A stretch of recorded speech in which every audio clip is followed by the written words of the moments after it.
SSC 26 সারা বছর না পড়ে মাত্র 10 দিনে কি আদৌ কামব্যাক দেওয়া সম্ভব? 1200+ নাম্বার পেয়ে তোমার বাবা মাকে খুশি করা কি সম্ভব? যদি মনে করে থাকো এখন আর পসিবল না, শেষ 10 দিনে পড়ে কিভাবেই বা ভালো রেজাল্ট করবে, কিভাবেই বা তুমি 1200+ নম্বর পাবে বা তুমি ভালো ফলাফল করবে, তাহলে তোমার সকল কনফিউশন দূর করতে আজ চলে আসলাম আমার লাইফের এসএসসি জার্নিটা নিয়ে।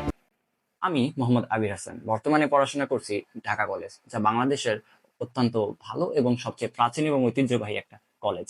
সো আমার এই ঢাকা কলেজে আসার জার্নিটা এবং আমার এসএসসি লাইফে টেস্ট পরীক্ষাতে সমাজ বা অর্থাৎ বাউবি, তারপরে হচ্ছে বাংলা, এসব সাবজেক্টে 65 থেকে সরাসরি এসএসসিতে 95+ নাম্বার কিভাবে পালাম, কিভাবে আমি ভালো ফলাফল করলাম, সবকিছুর স্ট্র্যাটেজি এবং জার্নি আজকে তোমাদের কাছে শেয়ার করব।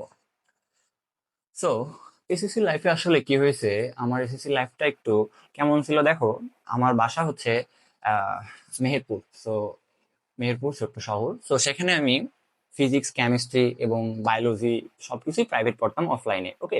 সো অফলাইনে পড়ার সুবিধার্থে ক্ষেত্রে কি হয়তো যে আমার একটা জিনিস হয়তো কি, আমি অনলাইনে ঠিকভাবে কনসিস্টেন্সি প্রথমে আমি দেখাইনি এবং ঠিকভাবে আমি পড়তামও না। সো প্রথমে আমি হচ্ছে তোমার বিভিন্ন স্যারের কাছে, লাইক আমি ফিজিক্স পড়ছি একটা স্যারের কাছে, তারপর কেমিস্ট্রি, ফিজিক্স কেমিস্ট্রি একটা স্যারের কাছে, প্লাস ইংলিশ একটা দুইটা স্যারের কাছে পড়ছিলাম।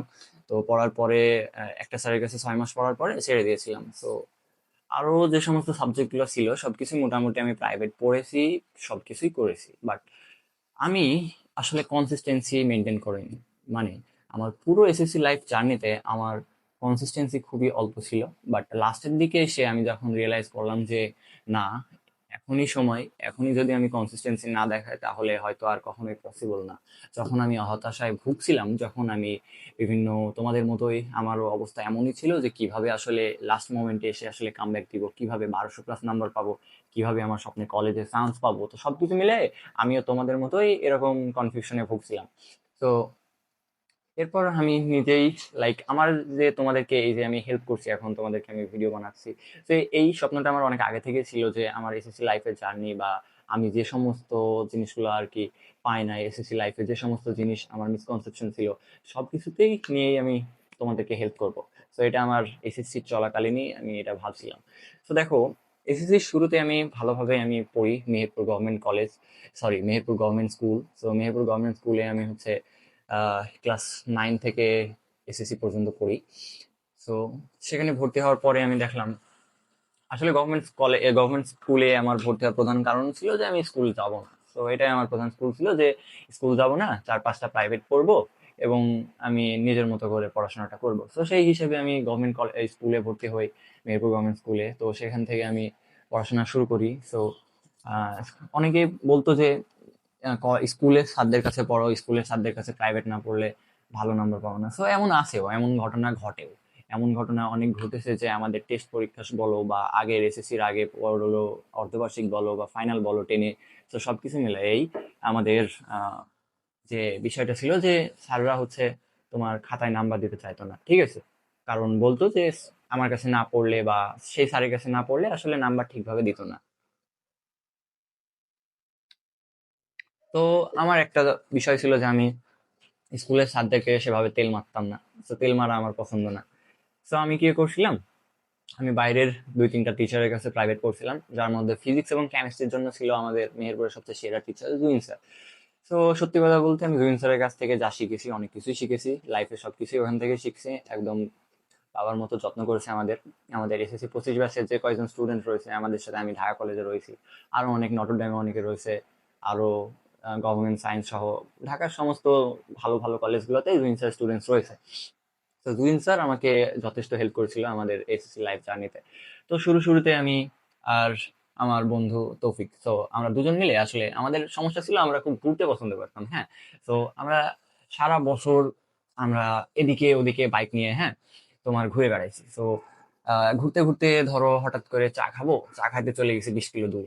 তো এমন ভাবে চা খাইতে 20 কিলো দূর, তারপরে তোমার আজকে নতুন জায়গা এক্সপ্লোর করছি রাতে, তারপরে হচ্ছে হঠাৎ করে দেখছি যে এই রাস্তায় যাবি, হ্যাঁ যাবো, চ। এরকম ভাবে বাইক নিয়ে যে কোনো ভাবে আমরা ঘুরেছি অনেক। তো এভাবে ঘুরতে ঘুরতে আমরা অনেক টাইম নষ্ট করছি সবকিছুই মোটামুটি। প্রথম দিকে যে অনেক টাইম এসএসসিতে কিন্তু অনেক টাইম, এইচএসসির তুলনায় এসএসসি অনেক সহজ এবং অনেক বড় সময় আমাদের পায়। সো সেই সময়টা হচ্ছে কাজে লাগানো লাগবে। তো কি করতাম আমরা, মনে করো ঘুরতাম। তো ঘোরাফেরা তো আছেই, আর ফোনের কথা যদি নাই বলি, ফোন তো মনে করো 7-8 ঘন্টা প্লাস রোজ ফোন টিপাই, হয়তো মোবাইল ফোন তো ইউজ করতামই প্রথমের দিকে। তো এমন করে করে আমরা ঘুরে বেড়াইলাম। তো প্রত্যেকটা স্যারের কাছে এভাবে বাইক নিয়ে পড়তে যেতাম, তারপরে আসতাম। তো এরকম ভাবে অনেক ঘুরেছি, পড়েছি। আসলে একেবারে পড়িনি তা না, অনেক পড়েছিও, যথেষ্ট পড়েছি। প্রথমের দিকে যখন হাইপে ছিলাম তখন ভালোই, আমি খুব তাড়াতাড়ি এসএসসির মানে প্রথমেই একদম বইটা খুব ভালোভাবে একবার করে ফেলেছিলাম। ওকে, তো একবার করার পরে আস্তে আস্তে তোমার মাঝে অনেক ঢিল দিই। সো মাঝখানে আমার রেজাল্টও খারাপ হয় স্কুলে। তো সবকিছু মেলায়ে আবার টেস্টের আগে আগে আমি ভালোভাবে পড়া শুরু করি। তবে টেস্টের টাইম আমাদের একটা জিনিস হয়, সেটা হচ্ছে আমাদের পরীক্ষা কিন্তু 5 মাস পিছাই দিয়েছিল। ওকে, 5 মাস, আই গেস 3 মাস 4 মাস পিছাই গেছিল, বাট আমরা মোট টাইম পেয়েছিলাম টেস্টে পরে বা আগে দিয়েছি 5 মাস। তো এই জিনিসটা আমাদের কনসিস্টেন্সি, আমার কনসিস্টেন্সিটা অনেক নষ্ট করে। আমি ভাবছিলাম এই যে ছুটিটা দিল 4-5 মাসের, তো এই টাইমটা আমি অনেক ভালোভাবে ইউজ করব, অনেক বেশি পড়বো, আরো ভালো গোছালো প্রস্তুতি নেব।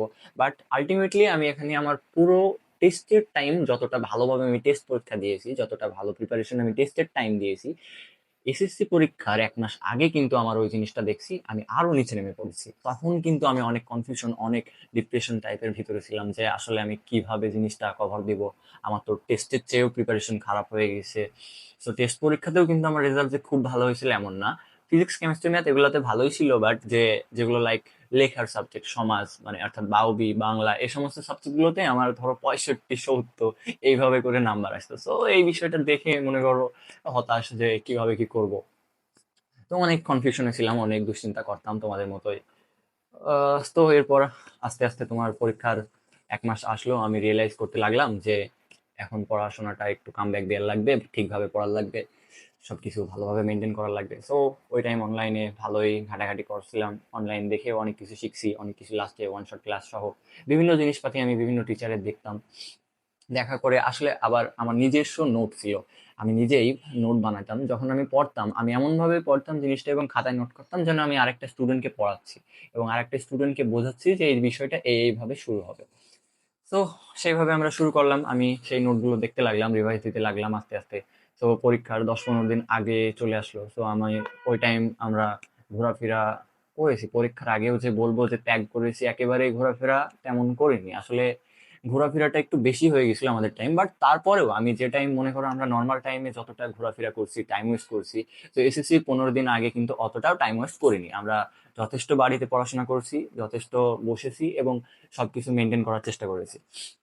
তো এসএসসি 15 দিন আগে থেকে আমরা সমস্ত সাবজেক্ট, আমাদের যে যে সাবজেক্টে ল্যাকিং ছিল, যে যে সাবজেক্টগুলোতে আমরা লাইক ধরো বাংলা, সমাজ, এই সমস্ত সাবজেক্টগুলোতে যে যে সমস্যা ছিল, যে যে বিষয়গুলো আমরা এখনো পড়িনি, সেই সমস্ত বিষয়গুলো ভালো করে পড়ার চেষ্টা করছিলাম।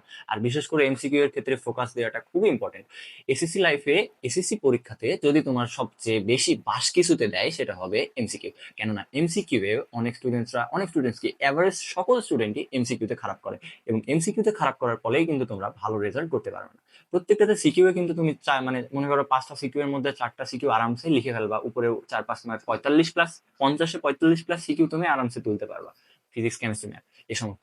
কিন্তু এমসিকিউ, এমসিকিউ যদি তুমি ভালোভাবে না পারো, 25+ যদি এমসিকিউ না সলভ করতে পারো, তাহলে কিন্তু তুমি বিপদে পড়বা। আর এই জিনিসটাই, এখনো যেহেতু 10 দিন তোমাদের হাতে টাইম আছে, তোমরা সিরিয়াস হও। 10 দিনে তোমরা এসএসসি লাইফের যতগুলো টেস্ট পেপার তোমাদের কাছে আছে, সমস্ত টেস্ট পেপারে রোজ 2 ঘন্টা করে সময় দাও। ফিজিক্সের জন্য 1 ঘন্টা দাও বা 1.5 ঘন্টা দাও, কেমিস্ট্রির জন্য 1.5 ঘন্টা দাও, তারপরে ম্যাথের জন্য 1-1.5 ঘন্টা দাও। এরকম ভাবে 3-4 ঘন্টা তুমি শুধুমাত্র এমসিকিউ সলভিং এ মনোযোগ দাও। ফিজিক্স, কেমিস্ট্রি, ম্যাথ, বায়োলজি, এগুলো যদি এমসিকিউ তুমি ভালোভাবে সলভ করো, সিলেক্টিভ ভাবে স্টাডি করো, তুমি যদি বিভিন্ন সাবজেক্ট যদি তুমি যে যে টপিক গুলো পড়বে, যে যে তোমার হচ্ছে চ্যাপ্টার গুলো পড়বে, এগুলো সিলেক্টিভ ভাবে যদি করে নাও, সমস্ত কিছু তোমার যদি এখন মনে করো তোমার 70% সিলেবাস শেষ আছে, তুমি যদি এখন মনে করো বাকি 30% শেষ করে আমি পুরো 100%-এ দেবো, সম্ভব না ভাই। তুমি বাস খাওয়া, এমন করার দরকার নাই। তোমার যদি 70% প্রপারলি শেষ হয়, 70% থাক, 70% থেকে এমন ভাবে পড়ো যেন ওখান থেকে যে কয়টা প্রশ্ন আসে 100-এ 100 আনসার দিতে পারবা। তো এরপর তোমরা মনে করো, তো এরপর আমাদের এসএসসি পরীক্ষা চললো। তো হলো এসএসসি পরীক্ষার আগে আগে ভালোই পড়লাম। তো এসএসসি পরীক্ষার সময় রোজ আমরা গেলাম। এসএসসি পরীক্ষার প্রথম দিন বাংলা পরীক্ষা, আমার বাংলা পরীক্ষায় খারাপ হয়েছিল ভাই। বাংলা পরীক্ষার দিন আমি খুব হতাশায় চলে গেছিলাম, কারণ প্রথমে বাংলা পরীক্ষায় এমসিকিউ তোমার হলের মধ্যে যখন এমসিকিউ লিখলাম, আমি 25টা 26টা হয়তো এমসিকিউ আমার মনে হলো যে কারেক্ট হয়েছে। তো হল থেকে বের হওয়ার পর ভাই বন্ধুদের জিজ্ঞেস করছি যে কয়টা এমসিকিউ হয়েছে। 29, আরেকজন 28, আরেকজন 30, আরেকজন 31, মানে যতটা পসিবল ভাই সবার কনফিডেন্ট দেখে আমি তো ভাই মানে আমি খুবই খুশি ছিলাম যে আমার 25টা প্লাস এমসিকিউ হয়েছে। কিন্তু বাইরে এসে যখন দেখছি যে এক একজনের 28টা 29টা 30টা করে হয়েছে, তো আমি অনেক কনফিউশনে পড়ে গেছি যে আসলে এবার কি করলাম, আমার রেজাল্ট কি হবে, আমি কি ভালো পারবো, আমি কি পারবো না, আমার কি রেজাল্ট হবে, ও আল্লাহ আমি কি করবো। তো এমন বিভিন্ন ডিপ্রেশনে গেলাম। তো তারপরে হচ্ছে আমি বাসায় গেলাম, বাসায় যেয়ে খাওয়া দাওয়া করার পর আম্মুর সাথে কথাবার্তা বলার পরে তোমার এইটা জিনিসটা রিয়েলাইজ করলাম যে এখন যদি আমি বাংলা নিয়ে পড়ে থাকি তাহলে কিন্তু পরবর্তী সাবজেক্টটা আমি ভালোভাবে পড়তে পারবো না, ওই বাংলা নিয়েই পড়ে থাকার লাগবে আমার। তো আমি কি করলাম যে আমি বাংলাতে যেহেতু 5 মার্ক কম পাবো, আমি নেক্সট যে সাবজেক্টটা পরীক্ষা দেবো এখানে আমি সবার ছাড়া 5 মার্ক বেশি তোলার ট্রাই করবো।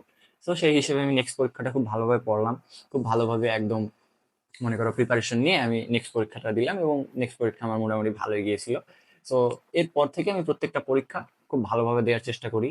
এবং আসলে যদি তোমাদের বলো যে সমস্ত পরীক্ষা কি একদম একা একা দিয়েছি, না, বন্ধুদের হেল্প নিয়েছি। আশেপাশে মনে করো তোমরা যদি এমসিকিউ এর ক্ষেত্রে আমি যথেষ্ট দু একজনের হেল্প নিয়েছি, সবকিছুতেই মোটামুটি পাশে আমার ফ্রেন্ডসরা ছিল। তো সবকিছুতে মিলাইয়ে টুকটাক, এমন না যে এভাবে দেখবো এভাবে বারবার বন্ধু বল এমন না, নর্মালি আমরা যে কয়জন ছিলাম আমাদের গ্রুপে, তো আমরা সবাই মিলে মোটামুটি একটা আমাদের কানেকশন ছিল আর কি। সো যেটা থাকে তোমাদেরও হবে, ভয় পাওয়ার কিছু নেই যে নতুন যে আমাদের শিক্ষামন্ত্রী যে সিসিটিভি লাগানোর কথা ভাবছে, এই সমস্ত ভুয়া খবর ভাই। তুমি এই সমস্ত জিনিসে কান দিও না। আমাদের সময় ভাই বলছিল ইউনূস সরকারের পরীক্ষা, গুলি নিয়ে দাঁড়িয়ে থাকবে সেনাবাহিনী, তুমি পরীক্ষা দিবা তোমার পাশে গুলি গুলি নিয়ে এভাবে সেনাবাহিনী দাঁড়িয়ে থাকবে। তো এই সমস্ত অনেক কিছু আফওয়া, অনেক কিছু গুজব আমাদের সময় উঠেছিল, আমরাও ভয় পাইছিলাম। আমরাও মনে করছিলাম আল্লাহ এসএসসি পরীক্ষা, আল্লাহ কি করবো, আল্লাহ ও আল্লাহ কি আল্লাহ। তো এই সমস্ত জিনিসটা আসলে হয়, তোমাদেরও হবে। তো এই জিনিসটাতে ভয় পাওয়ার আসলে কিছু নেই। ও যে সরকারি পরীক্ষা নিক না কেন, পরীক্ষা তো এসএসসির বই থেকে নেবে, তো ম্যাটার না। তো তোমরা ভয় পেও না, ভালোভাবে পড়ো। তো তারপরে আমাদের গল্পে আসি। তো আমরা হচ্ছে তারপরে এসএসসি পরীক্ষাটা দিলাম, পরীক্ষাগুলো খুব ভালো চললো। পরীক্ষার ফাঁকে ফাঁকে যে 10 দিন মানে 2-3 দিন করে ছুটি আছে, ওই 2-3 দিনের প্রথম দিনটা মনে করো আমি যতই চেয়েছি যে আমি পড়বো, বাট আসলে ওই দিনটার বিকালটা আমার ঘুরাই হয়ে যেত।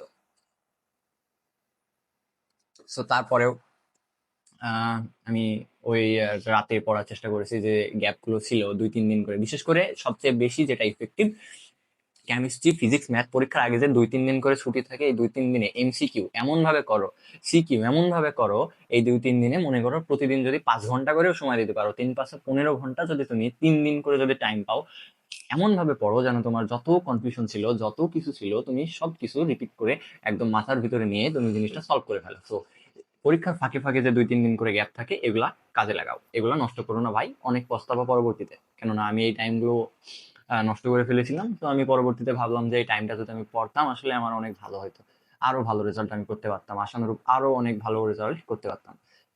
তো এর পরবর্তীতে আমাদের এসএসসি শেষ হয়। এসএসসি শেষ হওয়ার পর অনেক টাইম ছিল হাতে, সো যে টাইমটা আসলে সত্যি বলতে নষ্ট করে ফেলেছি আমি। বাট তোমরা এই ভুলটা করো না, এসএসসি পরবর্তীকালীন সময়গুলোতে তোমরা ভালোভাবে পড়াশোনা করো। কি কি করবা, কোন কোন কলেজে কেমনে কি, সব কিছুর গাইডলাইন আমি তোমাদেরকে দেবো, এবং তোমরা আমার পাশে থাকলে আমি তোমাদেরকে সমস্ত কিছুর গাইডলাইনটা একদম পর্যায়ক্রমে আপলোড করতে থাকবো। সো দেন আমাদের এসএসসি পরীক্ষা শেষ হয়। এসএসসি পরীক্ষা শেষ হওয়ার পরে তোমার রেজাল্টের আগে আগে, ভাই রেজাল্টের আগের দিন, ও ভাই রেজাল্টের আগের দিন যে কি লেভেলের, মানে কি বলবো, কি লেভেলের যে একটা ভয়ের ভিতরে ছিলাম যে আল্লাহ কি আমি কি করব, নাম্বার যদি না আসে কি হবে, আল্লাহ আমার কি হবে, আমি কি হয়ে কি করব, আমার কেমনে আমি ভালো রেজাল্ট, আল্লাহ যদি না হয়। তো এমন অনেক কিছু হয়েছিল, নামাজ কালাম পড়ছিলাম। তো সবকিছু মিলাই এসএসসি রেজাল্টের আগের দিন, সরি এসএসসি রেজাল্টের দিন তোমার সারা রাত ওই দিন ঘুম হয়নি। তো সকালবেলায় দিকে যখন রেজাল্টটা দিল, তখন সার্ভার তো মনে করো ওই টাইম অলরেডি ক্রাশ হয়ে থাকে। তো আমি ছাদের উপরে যে একদম মানে নেটে যে একদম ফোন টোন বের করে একদম রেজাল্ট দেখার ট্রাই করছে, ওটা আমার বন্ধু তৌফিক, সে তার বাসায় ট্রাই করছে রেজাল্ট দেখার। তো এমন ভাবে রেজাল্ট দেখতে দেখতে হঠাৎ করে আমার আমার আমার আসার আগে, অর্থাৎ আমার যে ফোনে আসার আগে আমার বন্ধু তৌফিকের ফোনে আমার রেজাল্টটা চলে যায়। সে দেখে যে আমার রেজাল্ট হয়েছে, তো সে আমাকে কল দিয়ে বলছে বন্ধু তুমি ফাটাই দিছো। আমি তো ভয় লাগছে ভাই, এ কি আসলে সত্যি বলছে নাকি পাম দিচ্ছে। তো এই জিনিসটা দেখে ভাই ওই টাইমের যে মোমেন্টটা, আমি কি বিশ্বাস করব না অবিশ্বাস করব, বিশ্বাস করব না অবিশ্বাস করব, এমন কিছু আমার ভিতরে ঘটে যে আসলে কি আমি ভালো করছি নাকি আমি আমাকে ভয় দেখাচ্ছে।